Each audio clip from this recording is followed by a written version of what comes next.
Continuing the work done in the second term with a refresh rather than a reboot, this is the key signal from PM Modi's Council of Ministers as their portfolios were announced Monday evening, a day after the NDA government took oath for the third term.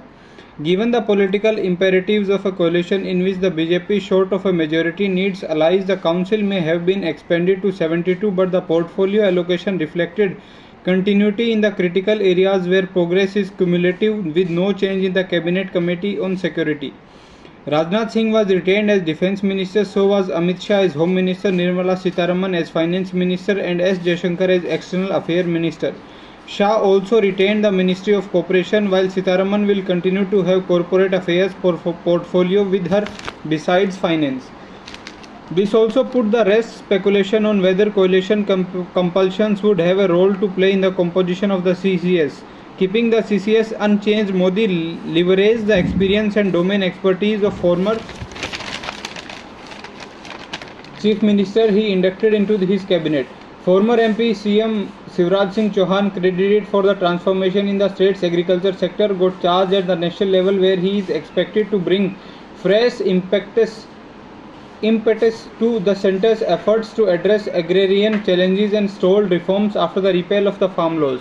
Two-term CM of Haryana Manohar Lal Khattar has been given housing and urban affairs, which will be in charge of the Smart City flagship program and power. HD Kumaraswamy, another two-term CM, will handle heavy industries and steel, two key infrastructure sectors. The broad signal of continuity with change is reinforced by the fact that the BJP has kept key portfolios including education, railways, road, transport and highways, besides agriculture, housing and urban affairs, rural development, petroleum and natural gas. Indeed, as many as 15 ministers from the previous term have retained their portfolios, including Rao Inderjit Singh, Jitendra Singh, Earth Sciences Ministers Arjun Ram Meghwal. Under Nitin Gadkari's watch, the BJP government had made significant strides in expansion of highways, roads and road network, and Gadkari has been retained as Road Transport and Highways Minister. In first public remarks on the outcome of the election in which the BJP fell short of a majority in the Lok Sabha, RSS chief Mohan Bhagwat said Monday that a true sevak, one who serves the people, does not have ahankar and works without causing any hurt to others. Referring to the bitter poll campaign, he said decorum was not maintained. Addressing a gathering of RSS leaders and workers following the culmination of Kartavya Vikas Varg, a periodic training program for RSS workers at Nagpur on the day the new BJP-led coalition held its first cabinet meeting, Bhagwat also underlined the importance of building consensus.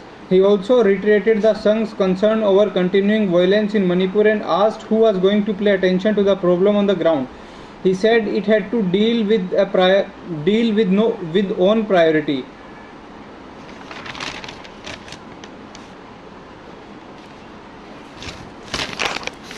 A day after the NDA government's Council of Ministers was sworn in, Pakistan's top leader and former Prime Minister Nawaz Sharif, who hails the ruling PMLN, reached out to the PM Modi and said that the BJP's success in recent elections reflect the confidence of the people in your leadership.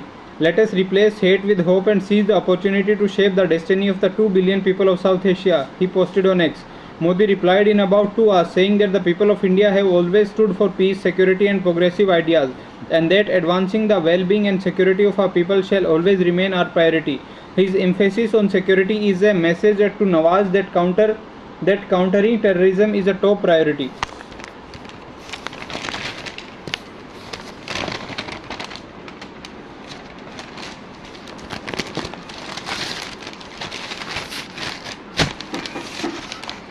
As the uproar over alleged irregularities in the NEET undergraduate exam refuses to die down, students group protested outside the Ministry of Education on Monday demanding a retest. The NEET UG examination, which is the gateway for admission to undergraduate level medical courses in India, was conducted on May 5 across 571 cities in India. The results were declared on June 4, the day Lok Sabha results were announced. 10 days before the expected date. Out of 2.4 million applicants this year, 67 students secured full marks, out of which 6 toppers were found to be from the same center. Several allegations of the examination paper leak have also surfaced. To this, the National Testing Agency said it had constituted a 4-member panel to look into the alleged discrepancies of the grace marks awarded to around 1,600 students. Members of student groups including the All India Students Association and Students Federation of India held up placards that read "Stop playing with students' lives" and ban coaching centers. Some students who had appeared for the exam as well as their parents were also part of the protest.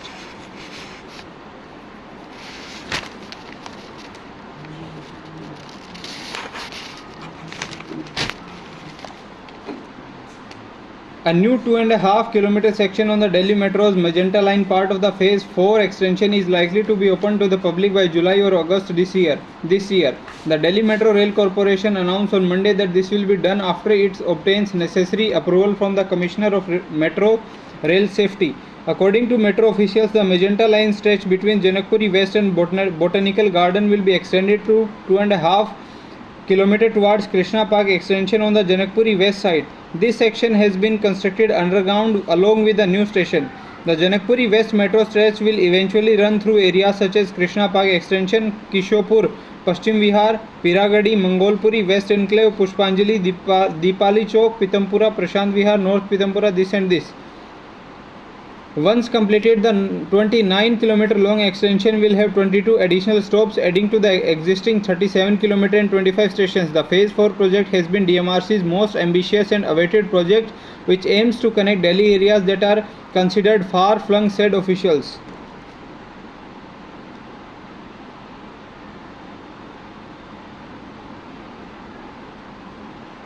After obtaining details of the While Phase 4 was said to be completed by 24, the COVID pandemic pushed back the timeline of the project, which is now estimated to be completed by 26, with some sections operational by mid-25, said official.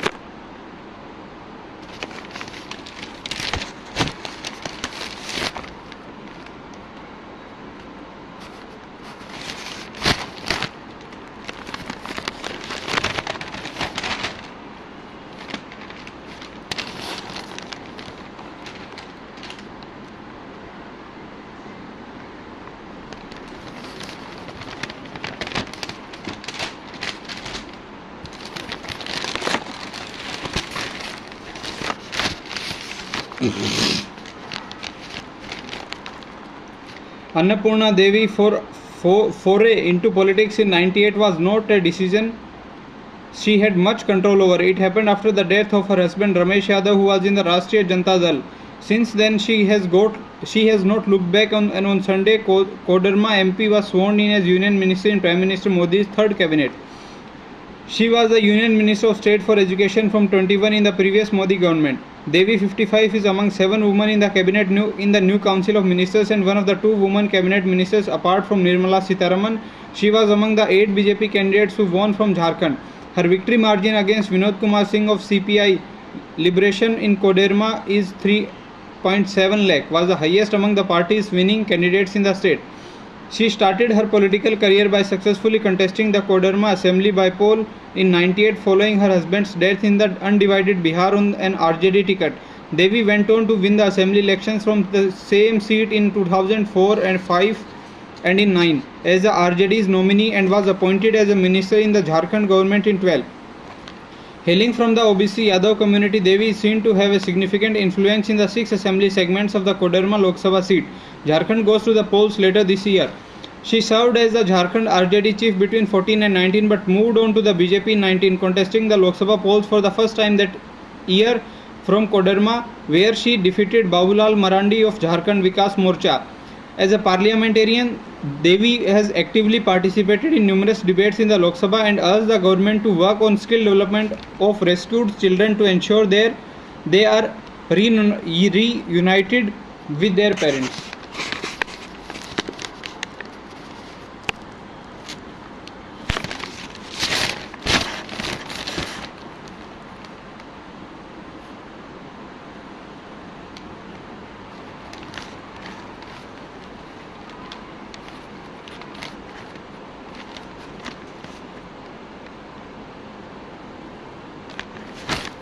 Four members of a family from Rajasthan, Jaipur, including a 2-year-old boy and 2 cousins from UP's Balrampur district, were among the 9 persons who died in a terror attack on a bus carrying pilgrims in Jammu and Kashmir's Riyasi district on Sunday evening. The members of the family from Chammu near Jaipur who were identified as Pooja Saini these and these. The two from UP's Balrampur district who died were identified as this. And UP police officials said one more person from the state is likely to have died in the incident, but the victim's identity could not be verified. Talking to the three have still not been informed that their parents are no more. We told them that their parents are undergoing treatment. A week after the BJP stormed to the power in Odisha on its own for the first time by winning 78 out of 147 seats, its state legislature unit is set to hold a meeting on Tuesday to elect its leader, who will be sworn in as the chief minister the next day. The party leadership is sending Defence Minister Rajnath Singh and Union Environment Minister Bhupendra Yadav as its observers to the Odisha capital for the meeting. PM Modi, top BJP leaders and the party CMs will attend the swearing-in event of the party's first CM and his ministers to be held at the Janta Maidan in Bhubaneswar on Wednesday. PM Modi is scheduled to hold a 1.5 km long roadshow before reaching the swearing-in venue in order to thank the people for giving the first full majority to the BJP in the state.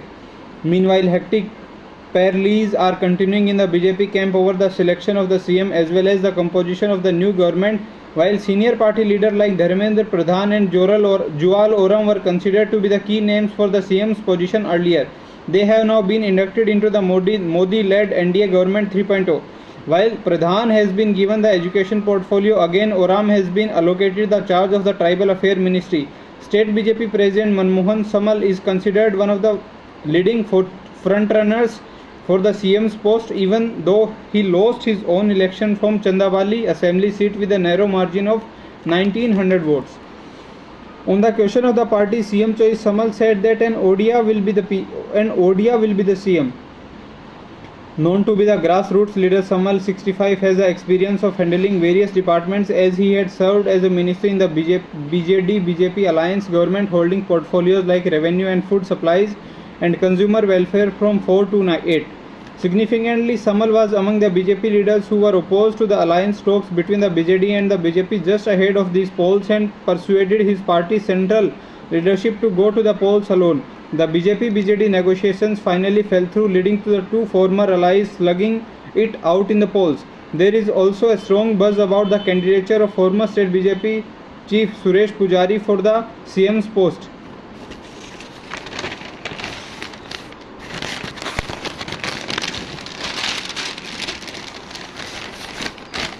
Is there a relation between the potential to become a good doctor and the success in the NEET?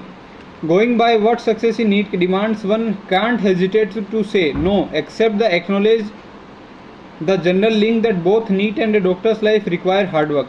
Like most current entrance tests, NEET is essentially a means of elimination.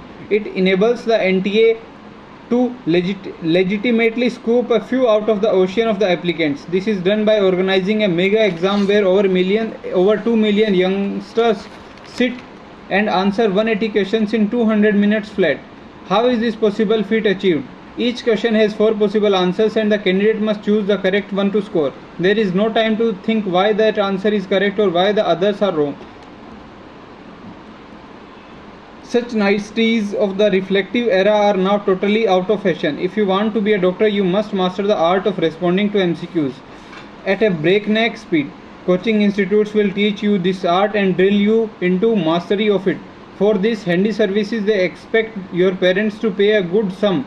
Eventually, you will fulfill their dream of seeing you become a doctor. Never mind if you had a different dream.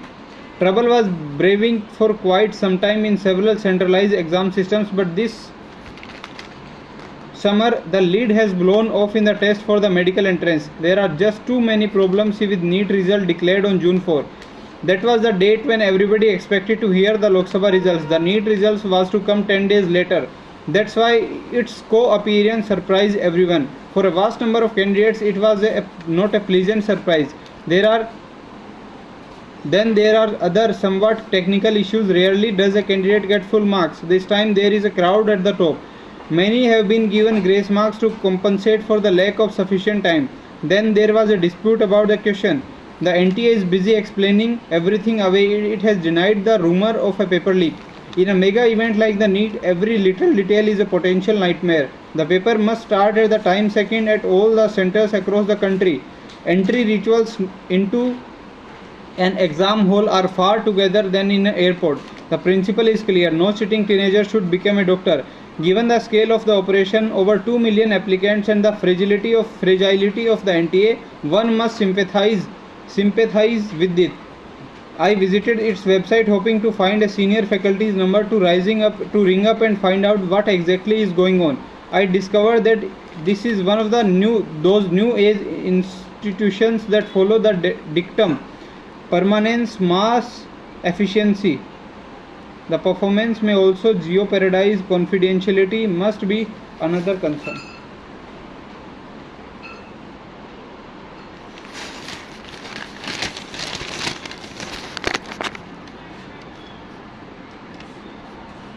The return of coalition politics in India will bring questions of federalism and center-state relation back to the fore. The BJP's greater reliance on its regional allies and its expanded stake in southern India offers the potential of a federal reset, but whether it will happen is unclear. Since 14, the BJP has introduced a number of changes in the domain of center-state relations. In Modi 1.0, the government began by abolishing the Planning Commission and establishing in its place Niti Aayog, with a mandate for strengthening cooperative federalism.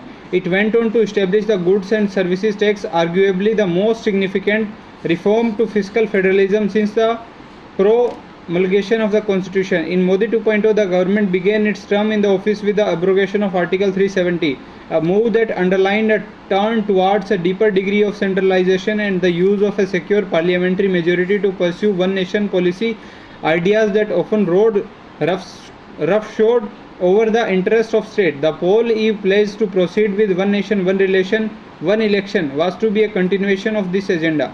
Yet going into the election, the tensions over the future of federalism were clear.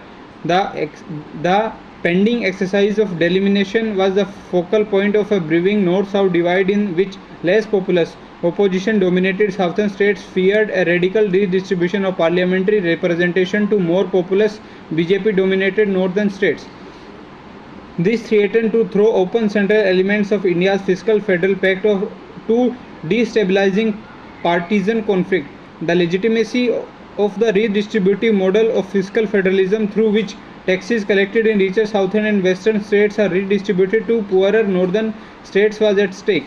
The return of the coalition government, including regional parties as key power brokers, as well as the BJP's greater electoral stake in South India, is an inflection point at which trust and balance could be restored in matters of federalism. Governing in coalition will introduce multiple centers of power, pushing against the centralization of decision making in the Prime Minister's office. But we should not assume that regional parties themselves are strong votaries for strengthening federalism. With the oath-taking ceremony of Modi 3.0, one could sense the maturing of our democracy. The last decade of the Modi-led government saw institutional and economic development and a culture of inclusive governance, Sabka Saath, Sabka Vikas, Sabka Vishwas. With this focus on Gyan, Garib Yuva, Annadata and Nari Shakti, Prime Minister Modi showed that he is the flag bearer of growth, youth development, gender equality and national building. The Weberian concept of charismatic authority is particularly apt in PM Modi's context. Under his leadership, the BJP fostered the idea of one nation and strengthened nationalism by imbibing a deep sense of patriotism in citizens. Various focal factors are responsible for cultivating among Dalits bias towards the BJP, but Modi's image is central to the admiration they have for the party. This election was popularly referred as to Modi ka election. He is seen to be more popular and identifiable than the BJP symbol of the lotus, especially in rural India. His focus on stability, development and progress, the Modi ki guarantee, acquired people's faith. Through exemplary initiative like the Ambedkar Panchtirth, our PM has honored the legacy of B.R. Ambedkar. This is not a mere opinion. Support for the BJP among the Dalit communities has seen a massive rise from 24% votes in 14 to 36% votes in 19. Under Modi, social harmony and unity have been precedents. The PM fought the election with a track record in infrastructure building, investment, innovation and inclusivity. From the country becoming a major exporter of toys to being to the cusp of developing indigenous semiconductor chips, the Make in India initiative is ushering Bharat towards a new level of Atmanirbharta by making the country a global manufacturing hub. The major beneficiaries of industrialization are now women and youth, of which Dalits constitute a major chunk. The manufacturing boom is likely to pave the way for uplifting millions of Dalits and backward class into a new middle class. Socio-economic indicators suggest that despite reservation in education, a significant chunk of backward communities, Dalits, Adivasis and minorities still fall short of a university degree, making them ineligible for the service industry. However, the manufacturing upsurge has led to higher employment, particularly for the marginalized. PM Modi will inevitably be compared to India's first Prime Minister Jawaharlal Nehru. However, this is the treatment era, one of assertive, aspirational India that is looking to thrive, not just service. Re-electing a PM during an era of war and economic instability is one thing, and re-electing one in an era when India is at peace with its neighbor and its growth story continues to inspire is another. History will accord Modi a prominent place in the list of those who propelled India to new heights. Modi's tenure is packed with action-oriented politics rather than rhetoric. He metamorphosed vote bank politics into Gyan pillars. There has been a systematic shift in the thinking of voters, not just in urban areas but also in rural areas. They are able to shift through rhetoric and fear mongering and focus in real issues.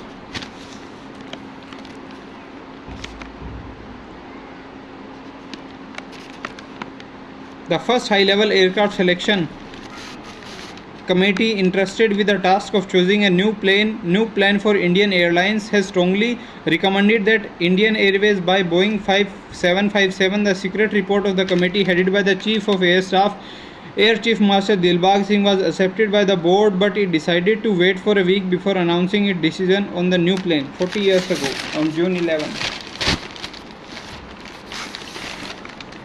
A decade ago, Prime Minister Modi promised that he would usher in a Achhe Din.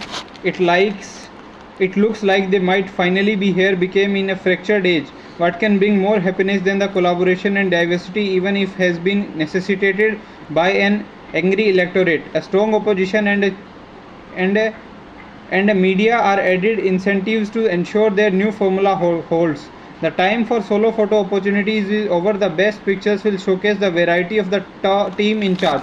No color will get center stage. The rainbow rules now. Forget self-congratulation and showing off your best angles. The world has seen the warts in this nation's soul. Now pose the hate, make space to heal. अब की बार प्यार ही प्यार. Many posted redoing a Bharatiya Janata Party slogan about a 400 seat target. The BJP and its allies got 294 seats. No more bigoted words, weaponized laws, exclusionary policies. The people have spoken. Park the bulldozer and practice those Leonard lyrics. There is a crack in everything. That's how the light gets in. Change the soundtrack of the country to one that signals hope and renewal. Sing along together. Practice saying yes to lovers of different faiths and all genders, to varied food and cultural habits, to the marginalized, marching ahead to the youth who want to follow their dreams. Learn to laugh at ourselves and nurture all voices, especially dissenters. Recognize the contribution of those who spend time in jail and release those who still languish there under false pretenses. Protect the forest and build bridges across herds. Don't believe in foregone conclusions. Grow together instead of crying wolf about us and then. North and South. Tell the uncles to please sit this one out.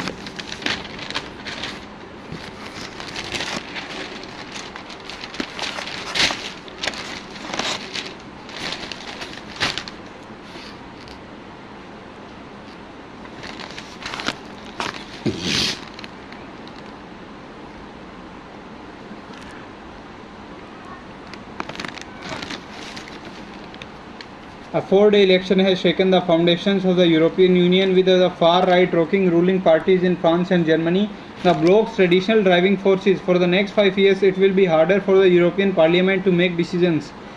French President Emmanuel Macron called snap's national election after Marine Le Pen's national rally humbled his pro-European centrist in the poll. German Chancellor, Social Democrat, also suffered as the extreme right alternative for Germany shrugged off scandals to make massive gains.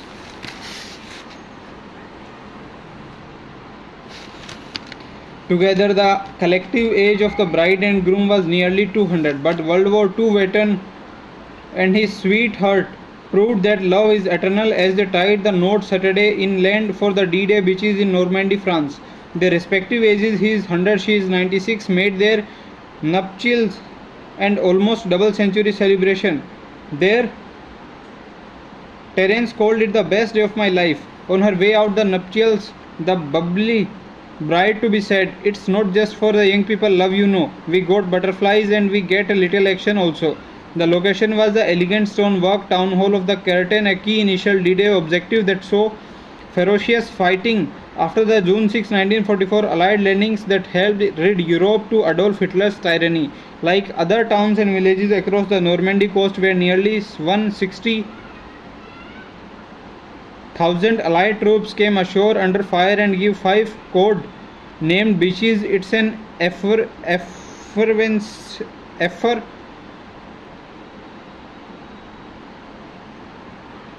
effervescent hub of remembrance and celebration of the 80th anniversary of deeds and sacrifices of young men and women that day.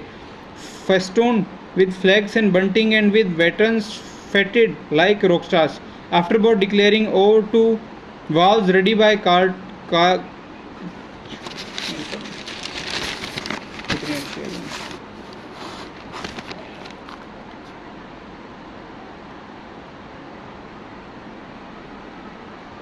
The Energy Sector Ministry saw shades of both continuity and change with the previous government, with Hardeep Singh Puri retaining the petroleum portfolio while Power, Renewable Energy and Coal Ministries getting new ministers at the helm.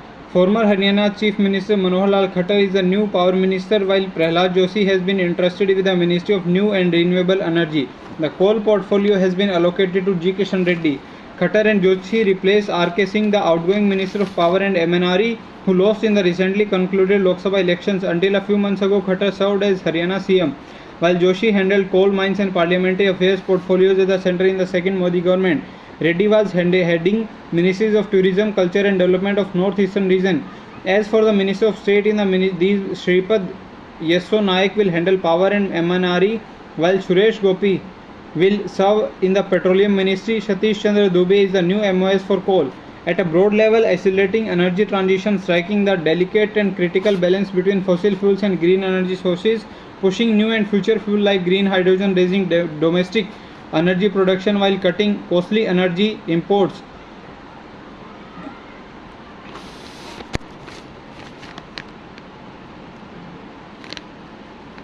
Ensuring energy affordability amid global volatility, and spurring private sector investment in various segments are likely to be themes of these ministries' efforts over the next few years. Given India's high and rapidly rising energy demand, the work these ministries do is critical to the economy.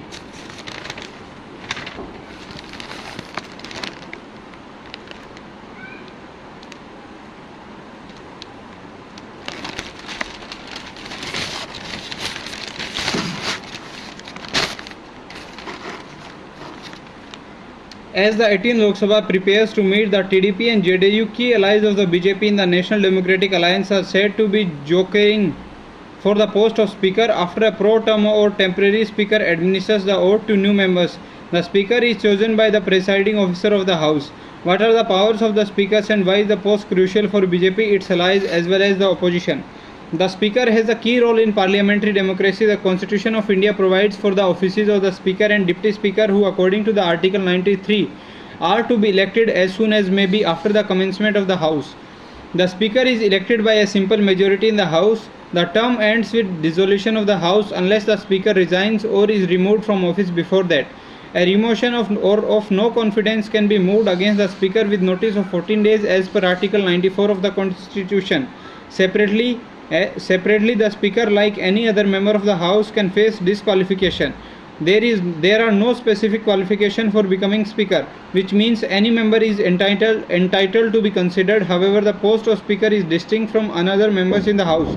From the placement of the speaker's chair in the house to his having a casting vote, from the effectively being in charge of the functioning of the house to having crucial constitutional functions in dealing with disqualification of members, the speaker is evidently posed as the presiding officer of the Lok Sabha. The salary of the speaker is drawn from the consolidated fund of India, unlike for other MPs, which flow from a statute voted on the house itself. Power of the speaker. The speaker, with the vantage view of the house, decides how it is conducted. The conduct of the government business is decided by the speaker in consultation with the leader of the house. Prior permission of the speaker is required for members to ask a question or to discuss any matter. There are rules and procedure for the functioning of the house, but the speaker has vast powers in ensuring these rules are followed, and in choosing procedures. This makes the impartiality of the speaker a crucial check and balance for the opposition to have its say in the house. The speaker decides the admissibility of a question raised by a member, as well as how the proceedings of the house are published. The speaker has the power to impugn in full or in part remarks that she may consider to be parliamentary, unparliamentary. Critical remarks against the ruling party may not be published if the speaker decides to expunge them. When the treasury benches seem thin in the house, the speaker can disregard a request for division and push a bill through by voice vote. As per the rules of procedure and conduct of business in Lok Sabha, if the speaker is of the opinion that is unnecessarily claimed, simply ask the member who are for aye and those for no respectively to rise in their place and decide. In such a case, the names of the voters shall not be recorded. Vote by division is important as a record of posterity. An MP gets a chance to record dissent and show the mandate of her constituents. One of the most important times with the speaker's impartiality impacts the opposition is when a motion of no confidence is moved against the government. In 18, when the YSR, CP and TDP have notices for a motion of no confidence, then Speaker Sumitra Mahajan adjourned the House several times before admitting this motion and putting it to vote. Although it is rare that a speaker is required to give her casting vote, it is a crucial function. According to Article 100 of the Constitution, which talks about the voting of the houses, the chairman of Rajya Sabha or Speaker of the Lok Sabha or any person acting as such shall not vote in the first instance, but shall have an exercise a casting vote in the case of any equality of votes. Conventionally, the speaker votes in the favor of the government. For the opposition, the realities of the power of the speaker under the 10th schedule of the Constitution are perhaps more significant than how the House is conducted. The 10th schedule of the Anti-Defection Law, introduced to the Constitution through a 52nd Amendment Act 1985, gives the Speaker of the House the power to disqualify legislator who defects from a party. In the landmark case Quixoto this and this, in 92, the Supreme Court upheld the power vested by the Speaker and said that only the final order of the Speaker will be subject to judicial review. Defections can alter numbers in the House and cause a government to fall. If the Speaker acts in a timely manner and disqualifies such members, then the new government may not have a majority. However, a delay in deciding the disqualification petitions can vitiate the 10th schedule. In 23, the Supreme Court has directed the Maharashtra Assembly Speaker Rahul Narvekar to initiate disqualification proceedings against MLAs of the Uddhav Thackeray and Eknath Shinde faction of the Shiv Sena at the earliest. At the time, the petitions were pending over a year and a half, allowing the Uddhav-led government to collapse. In 2020, the Supreme Court had ruled that speakers of assemblies and Lok Sabha must decide disqualification pleas within 3 months except in extraordinary circumstances.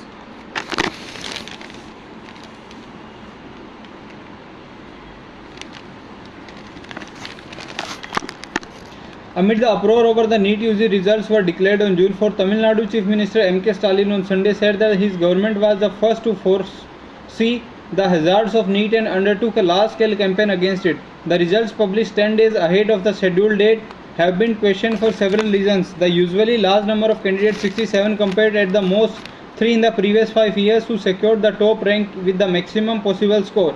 Grace marks being awarded to some 1500 candidates for loss of time. The National Testing Agency and the Education Ministry have set up a committee to review the results of those who got grace marks. Congress leaders have asked for a probe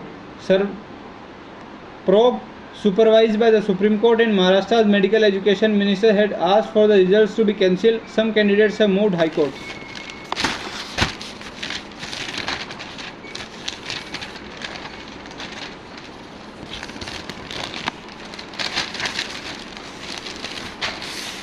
Five years ago, while watching Jasprit Bumrah wreak havoc in the Caribbean, the West Indies pace legend Curtis Ambrose was moved enough to purr in the most admirable face of the India's craft. The way he outthinks the batsmen, outclasses them. He said before adding he would have been one of us. He is so complete to bowler that he could have played in any era. 5 years later, after thrusting the knife into the Pakistan and turning a T20 game in a New York minute, Bumrah would echo that similar bowling character trait of his. I try to solve the problem that is there in the front of me. I know it is a cliched answer, but I was trying to focus on what is the best option over here on the wicket like this. I am not looking at whether I am bowling at the best of my ability. Shalom has a cliche rung so thrillingly fresh and true. Of all his insane abilities to conjure a Yorker at will or coax the ball into bewilderingly dipping parabolas with his slower delivery, or his sharp nip backers or vicious straighteners, or even the mechanics of his action that whip up the adrenaline of IIT professors, is that's buzzing brain. The thought is Bumrah's most potent weapon.